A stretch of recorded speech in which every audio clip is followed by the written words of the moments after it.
Okay, I just want to talk a little bit now about Arthur C. Clarke and the first short story we're going to read together, The 9 Billion Names of God. I really like the title of this story. So a little bit about Arthur C. Clarke before I give you a few things to think about this story, either while you read it or after you've read it. Arthur C. Clarke was born in 1917, so the world that he was born into was significantly less technologically advanced than the one that he left in 2008 when he passed away. He actually, during his career and his lifetime, was knighted. He was Sir Arthur C. Clarke. He was the host of a television show that brought science to popular audiences. He wrote one of the most well-known science fiction movies of the 20th century, 2001: A Space Odyssey, which was directed by none other than Stanley Kubrick. And he became known as one of the big three science fiction writers of the 20th century. The other two were Isaac Asimov and Robert Heinlein. And so Arthur C. Clarke knew Heinlein and Asimov. He was friendly with Heinlein until they had a sort of a falling out around their idea of satellite technology in the 80s. I think I mentioned that in a previous video, that Heinlein thought that satellite technology would be well used for military purposes, and Clarke didn't think so. He was more about using satellites for technology. Asimov was a mathematician. He was a professor in New York, and he and Clarke knew each other. They had something of a friendly rivalry, and they had a kind of pact where if someone asked Arthur C. Clarke who's the best science fiction writer, he would say Isaac Asimov, and Isaac Asimov would say Arthur C. Clarke.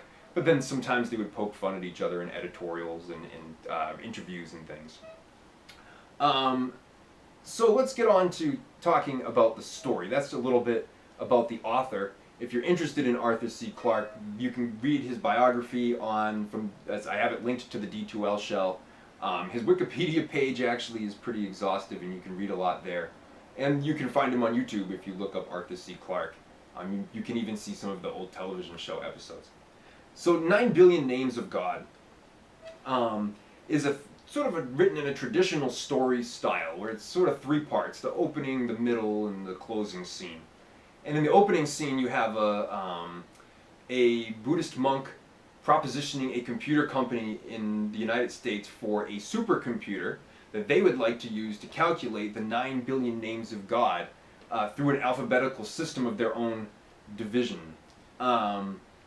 And so the scientists are very skeptical of the monks and their motives, but they are capitalists, and so they are willing to go along with selling or renting this computer to the monks. And throughout the story, Clarke shows that the scientists are sort of skeptical of the monks, though the monks are somewhat less skeptical of science.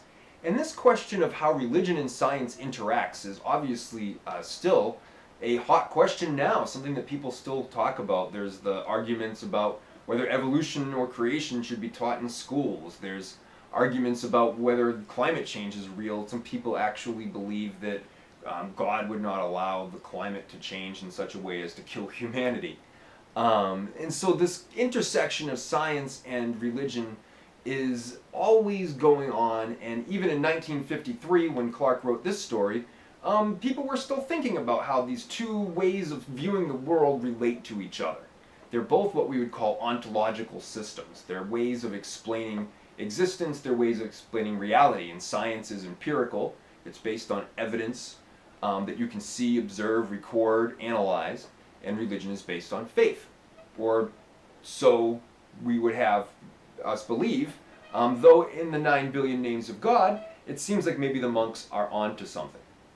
So let's look at the attitudes a little bit between the two.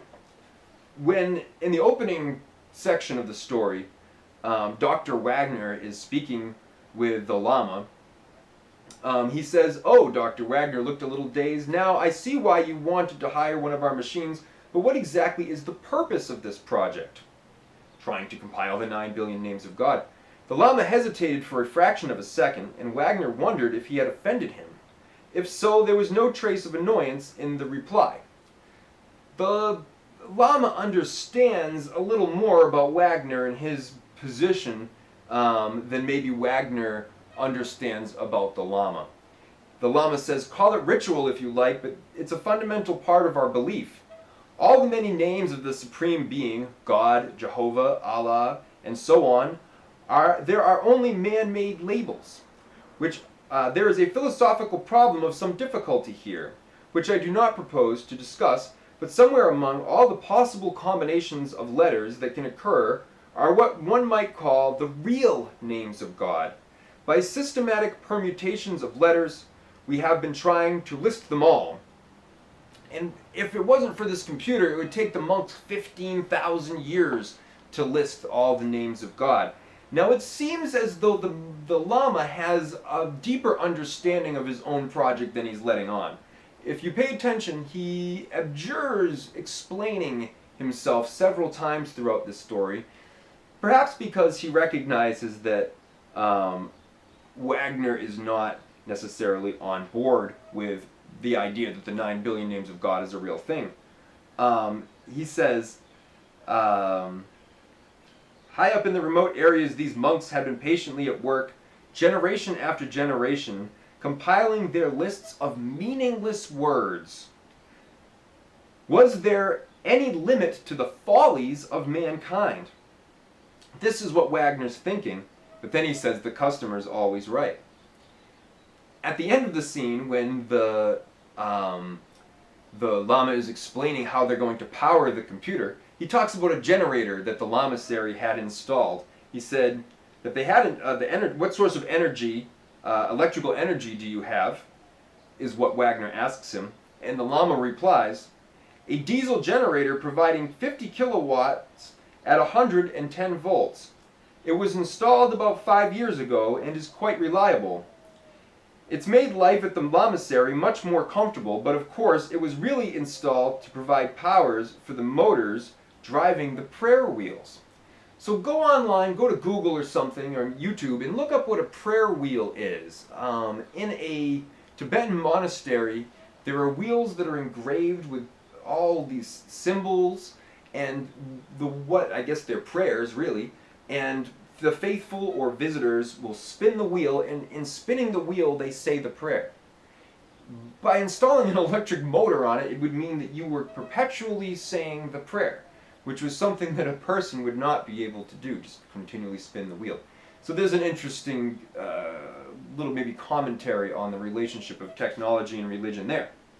The two guys, George and Chuck, who end up having to service the computer, work at the lamasery, they don't have any faith in the monks' project at all. As a matter of fact, they're afraid that when they finish their list of the 9 billion names of God and nothing happens, they're going to blame the computer company, and George and Chuck themselves are going to be in hot water.